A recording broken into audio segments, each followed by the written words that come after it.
శివపురాణం శివపురాణం పరమశివుని మహిమను, తత్వాన్ని మరియు లీలలను వివరిస్తున్న పవిత్ర గ్రంథం. ఈ పురాణాన్ని మహర్షి వేదవ్యాసులు సంకలనం చేశారు.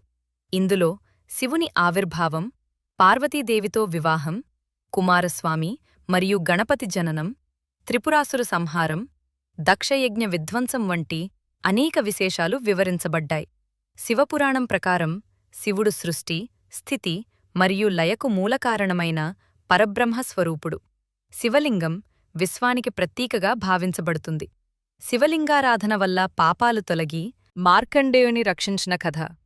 సముద్ర మథన సమయంలో హాలాహల విషాన్ని పానం చేసి ప్రపంచాన్ని కాపాడిన ఘట్టం.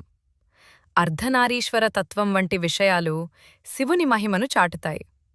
శివపురాణం మనిషికి భక్తి, వినయం, దయ, సత్యం మరియు ఆత్మజ్ఞానం యొక్క ప్రాముఖ్యతను బోధిస్తుంది. శివభక్తి ద్వారా జీవితం పవిత్రమై మోక్షాన్ని పొందవచ్చని ఈ పురాణం సందేశం.